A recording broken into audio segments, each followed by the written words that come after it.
If there's one experience North Floridians all share, it's the smell of smoke in the early spring. It comes from fires started, intentionally, by humans. But fire has been in Florida long before people arrived. What we find in Florida is that fire was always present on the landscape. This is Dr. Angelina Perotti in a clip from WFSU's recent documentary, Finding the First Floridians. She studies pollen, fungus, and charcoal found in sediments. I interviewed her to learn about Florida's Ice Age landscape, to understand what it was like when people first arrived here at least 15,000 years ago. Back then, Florida was dominated by open, grassy landscapes filled with large herbivores such as bison and mammoths. And from time to time, it burned. Prior to the decline of mega herbivores, those mega herbivores were reducing the vegetation enough that even when there were fires, maybe they weren't big enough or widespread enough to leave a big record in paleoecological archives. But after their extinction, we see a pretty significant increase in fire. As Ice Age grasslands became modern longleaf pine savannas, fires burned more frequently. But how frequently? Is there like a fire season in Florida? Is it winter or is it summer when it's hotter? But summer has a lot of rain, so plants obviously grow back. How do the animals adapt? Let's say you burn a section. Do they migrate to another area? Do they come back? What's the usual behavior around that? Is this a practice that is like a natural practice, like from the indigenous people, or how was this adopted, the prescribed burns? And are these controlled burns, is it a schedule, or do they go kind of by what the land's behaving like at the moment? If they see a potential threat, then they do it, or is there like a set routine? That's my high school friend, Ika Acosta. She came up with the name for this podcast, and we'll talk to her later in the show. For now, we'll seek answers to these and other longleaf fire questions, not in sediments, but in the trunks of trees. We talk time-traveling tree trunks on Coast to Canopy, the podcast on a quest to find the essence of natural North Florida. I'm Rob Diaz de Villegas with WFSU Public Media.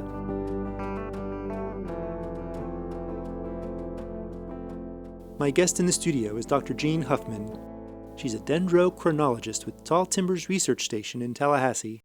Dendrochronology, dendro means tree and chronology time, so it's looking at the records that are held within trees. But my work specifically does fire history, so that's my particular interest in dendrochronology is finding the history of past fires. Gotcha. And so we have here between us in the studio on the table a couple of cross-sections of, I guess, longleaf pine trees. This one's a slash pine and this one's a longleaf pine. Okay, yeah. And so, of course, when we talk about the record contained within trees, we're talking about tree rings, right? And so we can see the rings here. So describe, what's the information contained within these rings? What are we looking at? Okay, well, I'll start with this little one. And this is from the St. Joseph Bay State Buffer Preserve. And it only has about 12 rings. And I use it as a demonstration to show kids and other people what a tree ring is and how you can look at fire scars. So a tree ring consists of the early wood, which is light colored, a band of early wood, and then a band of late wood that's dark colored. So those together make one annual ring. And this section has a fire scar that just happens to be from a fire that I did as the manager at the Buffer Preserve.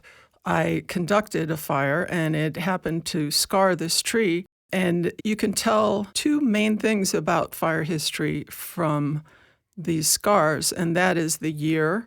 So dendrochronology is the science of exact dating tree rings, and so it's not difficult in this one because it has bark and you know when it was cut, and it only has a few rings, so that's easy as far as year. But you can also tell the timing, the seasonal timing of when a fire occurred by where the actual scar occurs within the ring. So this particular scar is at the end of the early wood, right before the late wood starts. I've done other research that assigns months to the position of the scar within the ring, and that means that this fire happened about in June. Right. Yeah. And so You have a presentation you do, and I saw one of your slides you show. I mean, you kind of can go in a little bit closer, I guess. What do you use to look more closely at the tree ring? I say it almost looks like I can see the cells of the wood. Right. Well, generally for fire history, you have to take cross-sections of trees. And so most all of what I use are stumps, are old stumps. And what you have to do is take a cross-section and then surface it, sand it really finely so that you can actually look at it with a microscope. And when you look at it with a microscope, you do see the cellular structure, you know. When I first started out in tree rings, all the work was done with a microscope and a manual measuring stage. How you date these things is by measuring every ring and looking at the patterns of growth. So that used to be done manually with a measuring stage and a microscope. But in the last years, like most things, now there's a system that you can do it digitally. So I surface the cross sections and then scan them with a high resolution scanner. And then you can look at the rings on a computer screen and measure the rings digitally on the computer screen, which is a great advance in in ease of interpreting and dating these trees. I bet. And then so I'm looking here, and I see some of the dark bands are wider and some are narrower. So what does that tell us about those years, I guess? The thing that makes us be able to use trees for historical records is the exact dating. And the exact dating is possible because trees respond to environmental factors across, a population. So in this case of the longleaf and slash pines, the environmental factor that the growth response is most tied to is rainfall. So in years where the rainfall is really low, you'll have a narrow ring, and where there's more rainfall, you'll have a wider ring. So that pattern of years and size of the ring is what allows us to make a growth chronology that allows dating of ones that don't have a known outer date. Are there any other types of scars than just fire scars? So could you see if a hurricane hit or any other sort of weather event? Yeah, anything that injures the cambium of a tree will cause a scar. So in my trees, sometimes there's a big area of cambium that's killed and wood removed, and that shows cat face scar from, when people were doing turpentine operations and cat facing the trees or scraping the bark off so that they could extract the resin. So there are human type scars like up north where indigenous people stripped bark for various reasons and things. So you can get human history, human injuries, you can get insect injuries. So if a bug gets under the bark and chomps the cambium a little bit, that will cause a scar. And then there are, of course, the fire scars. So when I'm looking at these, I do see other kinds of scars. Gotcha. Another thing that kind of surprised me about your presentation was looking at tree rings to get a fire history has been done quite a bit in the country, but not a lot of the studies happen down here in the South where our ecosystems are the most fire dependent. Why is that? Right. Well, when I started doing this work, which was about 1998, there were no fire histories whatsoever for the Southeast. And there are several reasons for this. One is that you need old trees that have recorded these. And because the Southeast coastal plain was logged so extensively, that there are very few old trees left. But the other thing is you can get this kind of information from stumps and dead trees, but in the Southeast, most stumps were removed. So the resin that's in the trees that they did for turpentining, it's also in the stumps. So in the 40s, and actually even now, wholesale removal of stumps across the landscape. So there's not an abundance of the fire-scarred material, the trees that you use to make fire history reconstructions. But the other thing is there haven't been a lot of people looking for it. There haven't been a lot of dendrochronologists here. Out west, there are literally, just hundreds and hundreds, maybe thousands of studies. Just a huge number, and also in the north and stuff. But the southeast was a big gap. And another reason for this was that you could look at a cross-section of a stump or of a tree, and there'd be no fire scars because longleaf pines are super fire resistant. And actually, if they do get an injury like a cat face or something like that, they tend to burn up and die because the resin on the face and all. So people weren't finding a lot of fire scars if anybody was looking. There weren't a lot of these external fire scars. It's where there's an injury and then the cambium starts to heal and it makes what I call a curl. It curls over trying to close up that injury. And every time the fire comes, that tissue is sensitive, and so it makes a scar. That's a lot of the fire histories that had been done up to that time were based on external scars. What was the real breakthrough for making fire history here in the Southeast was what I found after I did a first fire history was the Little St. George Island that had these external scars that were caused because of the previous cat facing, but it didn't go back very far. When I started collecting from old stumps at the buffer, my husband Neil, who does all this work with me, and I were able to sample some of these stumps all the way down to the ground. They were turned up, and so we could sample them right at the base, right at the interface like of the roots and the shoot, the bole of the tree. And what we found there was lots of fire scars. And that was the incredible discovery that has made all the subsequent old fire history reconstructions that go back far in time, is because we could find scars.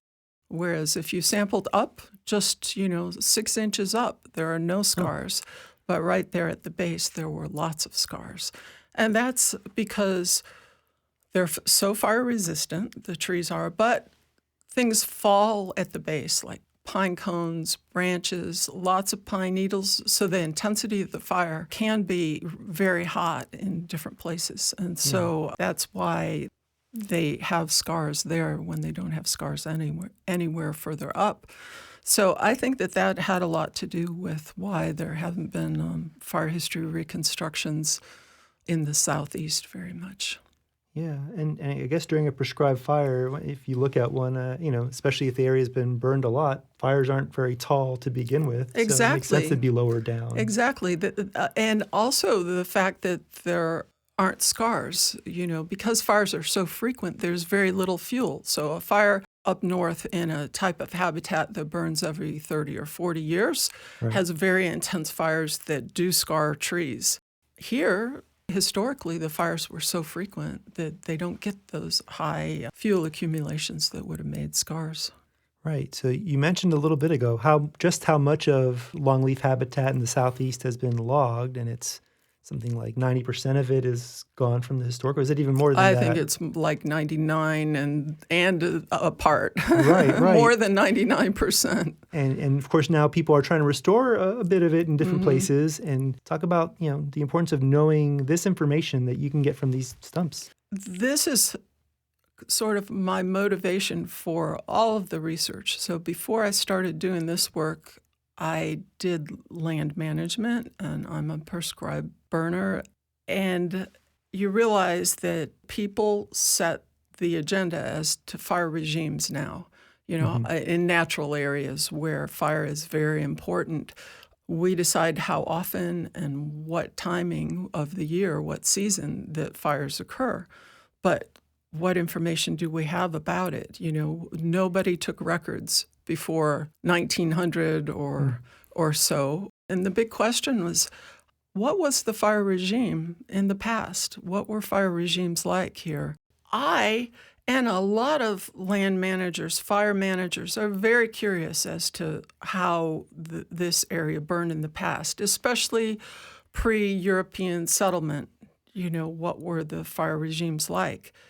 What I found with my first studies, like the Little St. George Island, is that even though it was an island, fires were pretty frequent, but this was just, post 1860. But then for my dissertation work, I did a study at the St. Joseph Bay State Buffer Preserve, and there I had these old stumps, and I had just discovered the methodology that the scars were low, and so I only had 6 trees, but from those 6 trees, I could find out that the fires were, 1 to 3 year interval, and mostly in the growing season, at the transition season between the early wood and the late wood. Anyhow, that information, one of the things that makes me happy about doing this work is that it is useful to managers. So previous to that, FNA, which is the Florida Naturals Area Inventory, that kind of sets a standard of different habitats and how often they would have burned and all that. They had, I believe it was either a 2 or 3 to 5 year interval is what they thought it was. But after my research showed this, they actually changed the interval to 1 to 3. Okay. So it's like that made me very happy that this work has, some influence and application as we learn about these systems that it could help. But what's been really interesting is my most recent research that's at the Tyndall Air Force Base, near the Buffer Preserve. This is with my husband, Neil Jones, and Kevin Robertson, and Monica Rother, other people from Tall Timbers. We have collected many trees and sampled them low and have a really complete record. And we have been very, I have to say, surprised to find that the fire interval during the period from like the late 1500s to the late 1700s, even into the 1800s, was annual. Wow. The fire frequency was very, very, very frequent. And also it was mostly in the late spring, summer season. Okay, so there's a few things there I want to follow up on. So seasonality, and then also just the age of the trees. But first, you talked about FNA had previously set a standard for burning every 3 to 5 years. And what happens after you get past 3 years or so of burning? Talk about what happens to an ecosystem the less fire is applied to it. Well, it turns out that this 3-year threshold is very important. So looking at pine flatwoods, if fire is applied more than every 3 years, if you have gaps that go more than 3 years, it shifts towards woody dominance. So towards increased palmetto, gallberry, all kinds of woody species. And that's basically a 3-year tends to keep it at equilibrium. Less than 3 year makes it less woody, and more than 3 years, it gets woodier.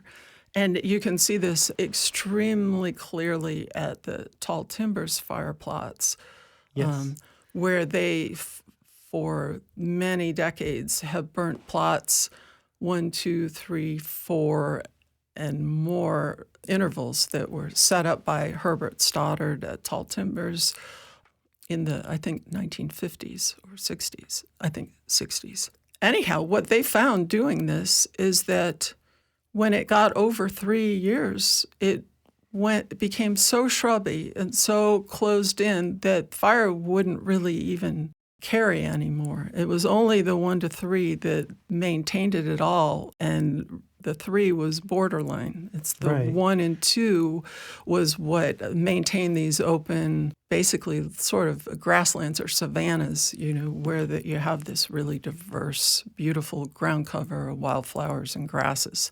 If your fire frequency went higher, you lose it, and it becomes a shrubby thicket. So when you talk about woody growth, we're talking about longleaf pine trees are kind of widely spaced apart depending on, different settings. There's a lot of grasses and wildflowers and things growing between them, right? And some what we call woody shrubs, the hardwood trees. So these are oaks and other types of things like that, right? Right. Historically, these areas burned frequently and they were open like you described. But when fire is excluded, what moves in is like tree species that, like laurel oaks and water oaks, things that wouldn't survive a fire. So historically, they weren't in the system because they couldn't get established because of the frequent fire. So those things move in. And then the shrubs that are there naturally that are kept low by frequent fire just explode. So it gets full of hardwood tree species and shrubs that weren't there originally. It basically results in the loss of the ecosystem, loss of the wildlife, of things like gopher tortoises and bobwhite quail, which was the focus of Tall Timber's research that really brought to light how important fire was to maintain these ecosystems, the plants and the animals. And so there's a lot of restoration that's going on right now in the Panhandle and throughout the Southeast, but I know there's various projects I've covered, and sort of a goal of that would be to get to something kind of like how it was before. And to know that, I guess you need to find some of these older tree stumps and talk about not only just finding older trees, but building, I guess, a key for an area, going back even further so you know how was fire then. Yeah, actually, the first study that I did was, like I said, the trees on Little St. George Island that were 1850s onward. But the second site was the buffer preserve, which was stumps. And these stumps, because of the previous stumping across the landscape, they're quite rare, So it was an amazing discovery to find these. But of course, we didn't know how old they were because nobody had worked with them before or dated them. That was the focus of my research, was to make a growth ring chronology that started in the present and went back, a pattern of narrow and wide rings that I could use to date these unknown stumps.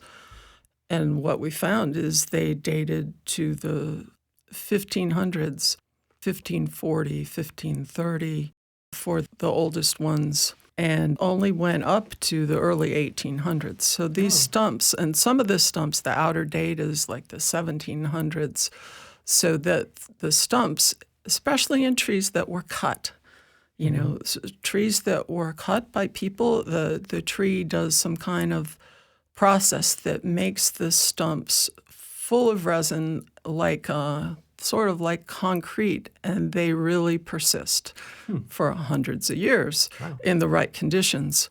The buffer study kind of brought the fire history work back to the 1500s right away. So you're kind of working your way backwards. So you have from a modern tree, when it died, so you can count backwards there, and then you find overlap in skinny and wide rings and fire scars and that kind of thing, and you keep going back and back and back. That's really cool. That's called cross-dating, and it's a basic thing of dendrochronology, a basic tenet that allows all this work to be done. Yeah. But it's been really interesting. So my husband Neil and I started in 1998 with the Little St. George and then the buffer. But then people would tell us about a stump here or there, and over the years have discovered these things. And these stumps are being lost, because of development. Look at peninsular Florida. Right. There's not that many natural areas left, let alone natural areas that have old growth stumps. So there's development of these few old stumps that are left, and then they do eventually burn. These are fairly fire resistant for a while, but if they get any injury to the stumps, they burn up. And so stumps burn up, they're lost to development, people collect lighter wood, whatever. They're rare, and they're getting more and more rare. And they contain all these records of the past.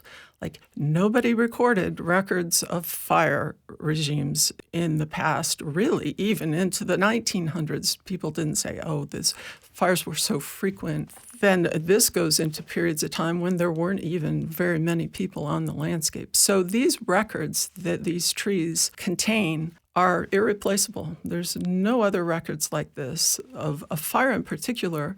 I kind of recognize the value of these amazing stumps, and nobody was protecting them or collecting them, archiving them. And so Neil and I have taken it on ourselves. So it wasn't my job, but for the last, 25 to 30 years, we've been going around and collecting these sections and basically protecting them so that these records could be looked at a later time. And we've collected over 50 sites within Florida, South Georgia. And just this past year, we've gone also to North Carolina and Central Georgia. But we've collected from the Seminole Reservation in South Florida to South Georgia and many places in between. More recently, we've done collections in cooperation with other people, like at Goethe State Forest with the Florida Forest Service staff, the manager there who was really interested in knowing what the fire history was there and helped us collect. And so I have a pretty large collection, definitely the largest collection of tree ring records for the Southeast anywhere. Kind of exciting to hear that you're branching out from Florida. I imagine, Florida is flatter than a lot of other states and gets a lot more lightning. And how would it be different in North Carolina where there's, more terrain and it's, less lightning or, Yes. That'd be... Yes. But the thing about the stumps is that it's rare that you find, like we found at Tyndall, the 30 stumps in one little area. And that's what you use to make a good fire history reconstruction, since all of the trees would have been recording fires that happen in one little small area. Mm-hmm. But a lot of times what you find is one stump here, one stump there. And you can't do a fire history reconstruction from that because any one tree only records some fires. You need a number of trees to really get the accurate record of how many fires were going on.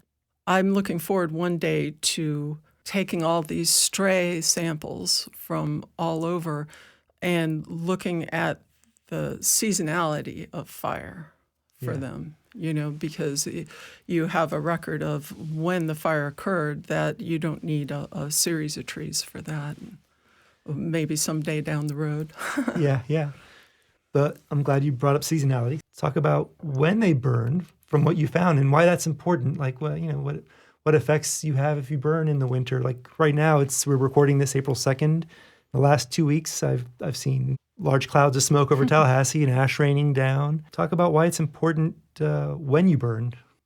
The seasonality of fire is really interesting. Most of the burning that's gone on in the last 100 years by people for cattle in South Florida, South Central Florida, and it used to be cattle in North Florida as well, and for forestry, mostly occurs in the winter, dormant season of trees. And we were curious as to, what was the season of past fires.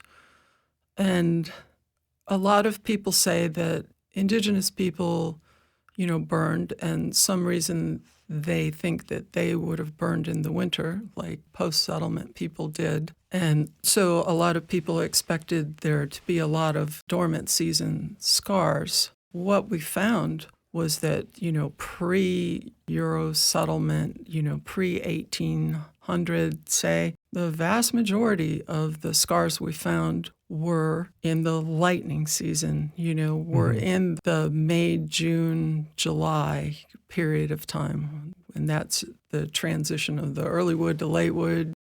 It was a surprise to see that this was the case over this 350-year period of time. And I have a slide I show in the presentation that shows the seasonality of current burning versus the seasonality of past fires that we see in the tree ring record. And it's very different.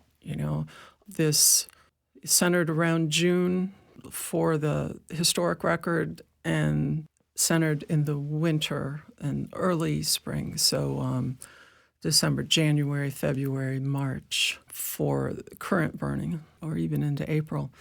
And, as a manager and a fire ecologist, I've seen that there's a big difference in what happens when you burn in the one season versus the other, when you burn in the summer versus the winter, or not the summer, but, the historic period of time versus the current. I have a couple examples of ecological changes that occur with changes in fire seasonality. And the one is fire in wetlands, fire, how it moves across the landscape.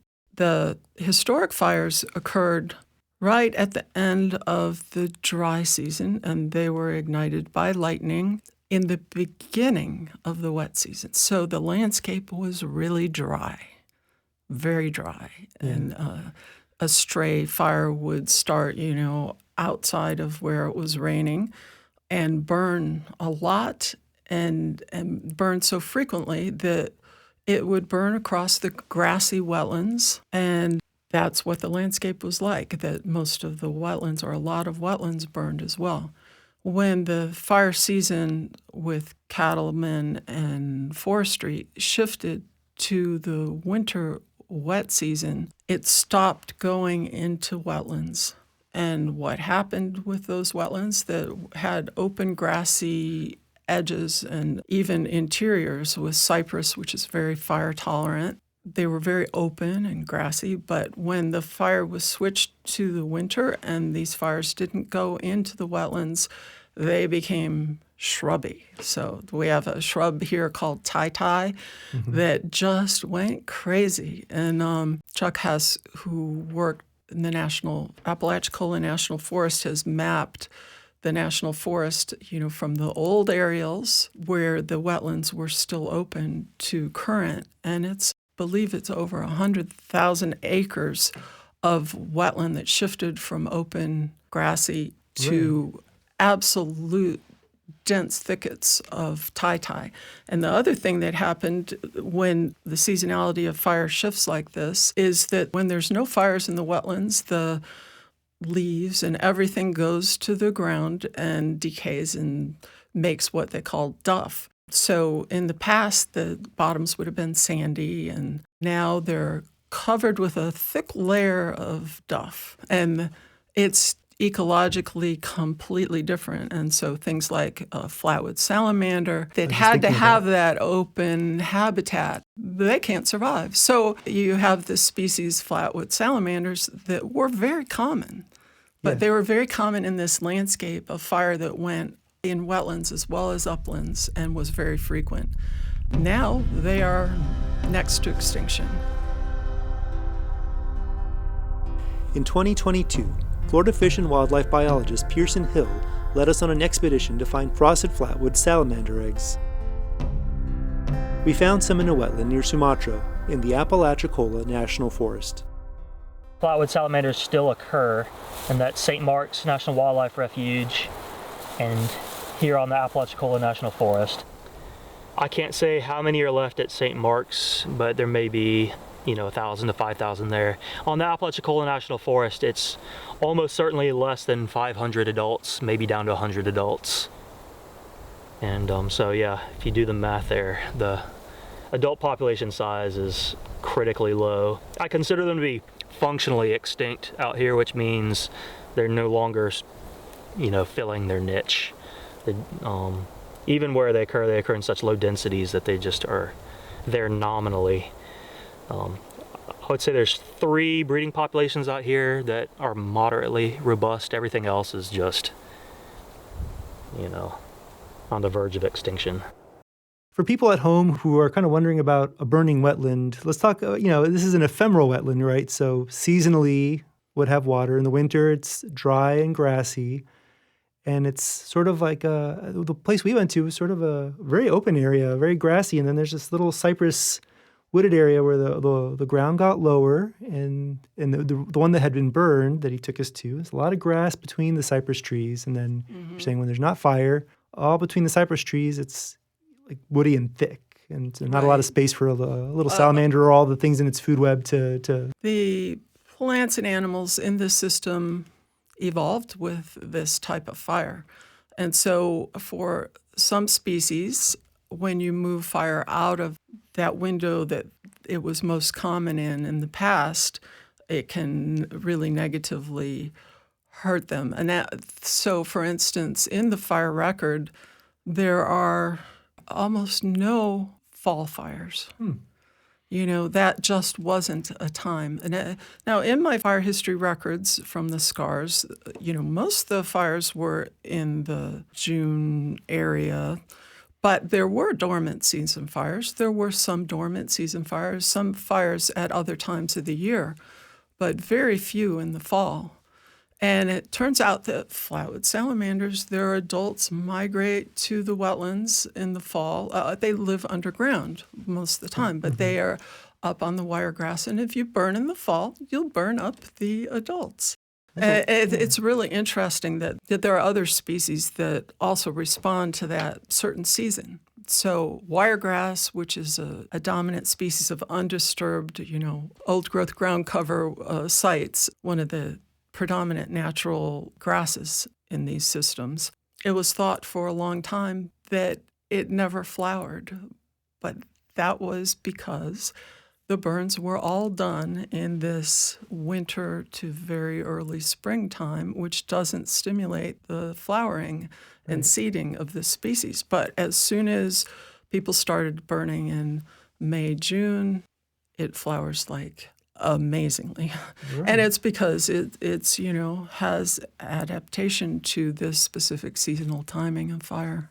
Right. So in a way, a lot of these plants and animals sort of tell us a little bit about when the absolutely seasonality. So and that lines up with what you're seeing in the record. So that's it is pretty very cool. Very cool. So another thing I've heard is people have a hesitancy to burn during the growing months because. And I guess intuitively, we see a lot of green growth, and we see a lot of things that look really alive compared to the winter when things look really dead.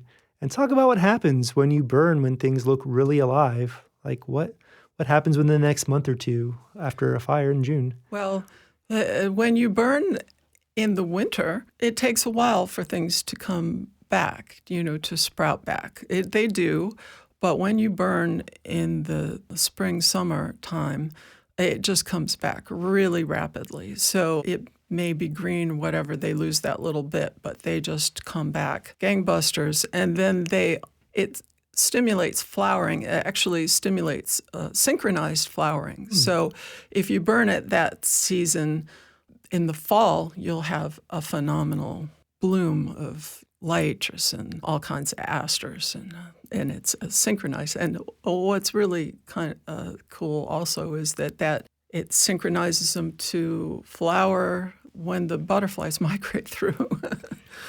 And hummingbirds and butterflies and stuff like that. Right. So if you burn in summer and a couple months later you have a lot of flowers when monarchs are flying down. Yeah, that's interesting. Well, we started talking about cypress wetlands, and so another thing in your presentation that I thought was really interesting, and fire went through wetlands with cypress trees, and doing the same kind of study with them. Have you started that yet, or is this more of a thing you're thinking about? In this process of finding stumps and people telling us about stumps, some people that have land in South Georgia told us about a lake that they have that used to be a kind of a cypress flat, but a long time ago. It was dammed and made into a lake like in the 1800s. And so they drain it every 12 years, and the bottom of the lake is just full of cypress stumps. So when they drained it this time, they asked if we might be interested.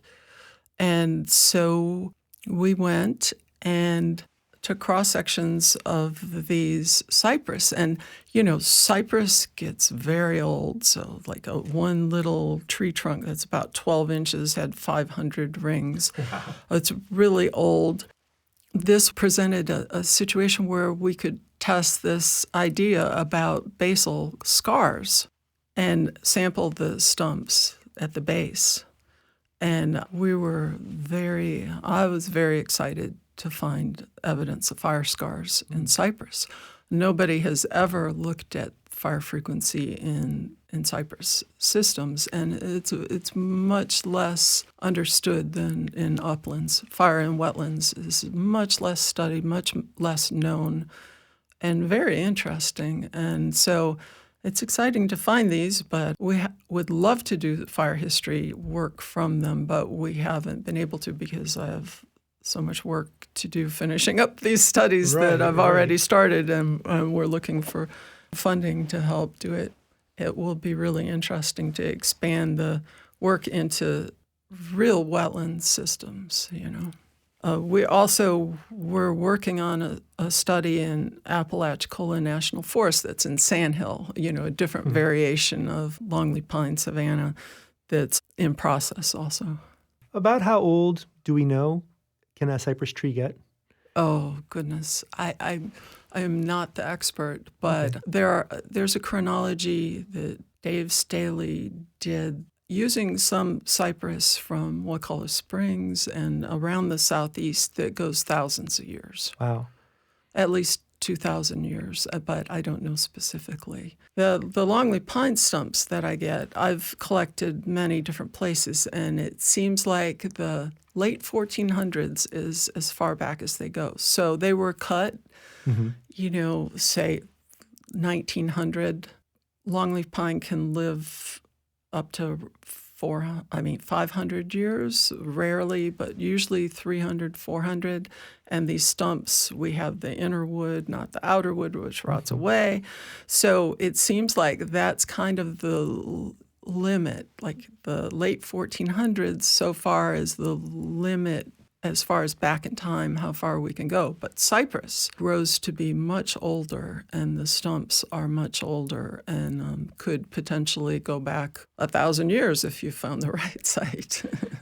That's amazing. So as we wrap up, and also too, as I guess as the world changes and we face more extreme weather events and warming, talk about the importance of having these ecosystems maintained the way that they want to be maintained in the face of a lot of change. And so it turns out that if these areas are burned like they were historically, which is very frequently, then there's less effect of like drought or, with a changing climate, a lot of forested systems are subject to having super severe fires that impact, like out west. You have fires that kill the trees, and then there's no regeneration and all. But here in the southeast, if we burn frequently, like the historical record shows, it kind of buffers it from the climate change problems, and is a really good thing to do. Yeah. All right, Jean. Well, thanks for coming in. All right. Thank you, Rob. You do such great work highlighting all the incredible natural areas and people. I really appreciate you. Thank you. You can find the illustrated version of this podcast at wfsu.org/ecologyblog. From there, you can find links to the clips I included in the show, from the Finding the First Floridians documentary and the segment on frosted flatwood salamanders. That and many other stories on fire ecology are on the WFSU Ecology blog. The WFSU Ecology blog. Not a flashy name, I admit. Names aren't always my strong suit. When we were starting a new ecology podcast, my first thought was to come up with a name that matched the blog, the WFSU Ecology Pod. That was shot down. So I asked my friends and family to help me, and I received a lot of great submissions. I could have gone a dozen different directions and been happy with the result. The winner, as you may have figured out, was Costa Canopy. This name was submitted by Ecom Acosta, a friend of mine from Miami Killian Senior High School. We both left South Florida for college. I went to FSU and she went to UF. And that's okay. She currently resides in Boynton Beach. So you submitted, I'm counting here, over 10 different options for a name for a podcast.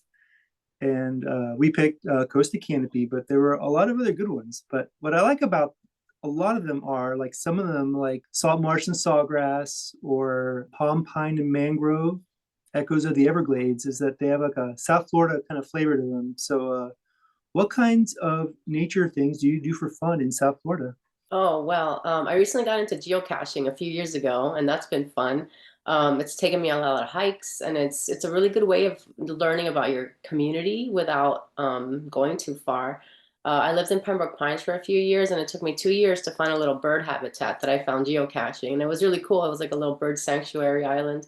But I've always enjoyed hiking, and I just think geocaching is cool just because it takes you into unknown places that you've never been before, and it's just like a fun little scavenger hunt. I think one of the coolest ones that I did find in the Everglades, it was in a log, but it was a skull in a log. So the Hmm. cache was inside a skull, and that was really cool, very creative. And they have different levels of difficulty. If it's a hard to find cache, like it's camouflaged or it's just really well hidden, it's a 5. And then the terrain also goes from 1 to 5. If you have to climb a tree or a crane or go in the water, it's like a 5. So that's fun. Nice, nice. How remote are places where people hide caches? Like, are they like deep Everglades, kind of like you have to get out in a canoe and find them, or is it? Yeah, sometimes. I mean, sometimes it could be in like shopping malls, like outside Home Depot in a bush. And that's kind of funny because people are walking by and you're like rummaging through a bush like a weirdo. But then there's really like hidden ones that there's one, the ghost orchid cache that I didn't go on, Oh, but it's you hike into this, I don't know, middle of nowhere, deep, deep in the Everglades. And it's really rare because it only like blooms once a year or something. And it's like a whole expedition. when you were in Gainesville, talk about like exploring the area around there, and how much was a lot closer to you compared to like in South Florida, where if you want to see some nature, you're gonna get in a car and drive out for a while. Yeah, absolutely. Here, every time you want to go anywhere, you have to take the turnpike for hours and then see the same grass on either side until you get to a foresty area. Over there, you just go outside and take a drive. And there's so many natural areas around there. There's Devil's Millhopper, which is like a sinkhole, and it's huge. Sometimes, I mean, if it's rainy, you'll see it, it pool, but then when it's dry, you can really go down there. And I remember the Lake Waburg. It's the university lake. It's like a little hangout resort, little thing where people go play volleyball. If you have a student ID, you can get in for free. And I used to go out by myself and study. I used to get a kayak and just go in the middle of the lake and just study there. Nice. And it's cool because you can kayak by the gators. They'll just be floating around. So the first couple of times were unsettling, but then you get used to it. Yeah. But there was a lot to do. I mean, I remember Paints Prairie is huge. It's got like a couple different areas you can little trails, and there's wild horses, alligators. You hear them in the in the bush, and then you see the paths that they make. The bison I've seen. I've seen deer. What do you get personally out of a nature experience, especially when you get further away from it all? It's the peace, and I guess just the connection. To yourself and I guess spirit, because when you're out there, you have no distractions and you can really like sit with yourself and you feel just the awesomeness of nature. I mean, I remember I love driving through the mountains. We don't have mountains down here, but when I have the opportunity, it's just nice. It feels different. You feel like a different energy. You feel different. I don't know, the stillness. But at the same time, there's so much going on. So it's that paradox of quiet, but it's the power that it has. You hear just the sounds of nature, the wind, and everything. It's just you feel everything bigger than we're just like dulled in a city with like constant, stimuli everywhere. So it's a different kind of intensity, but it fills you with more peace. If that makes sense. Thank you to my guests, Dr. Jean Huffman and Ecom Acosta. Coast to Canopy is a production of WFSU Public Media. Taylor Cox was our audio engineer, and music was provided by Tallahassee's own Tracy Hornbean. Coast to Canopy is hosted by me, Rob Diaz de Villegas. Again, if you want to see images of tree cross-sections and of the longleaf habitat, you'll find them and a lot more at wfsu.org/ecologyblog.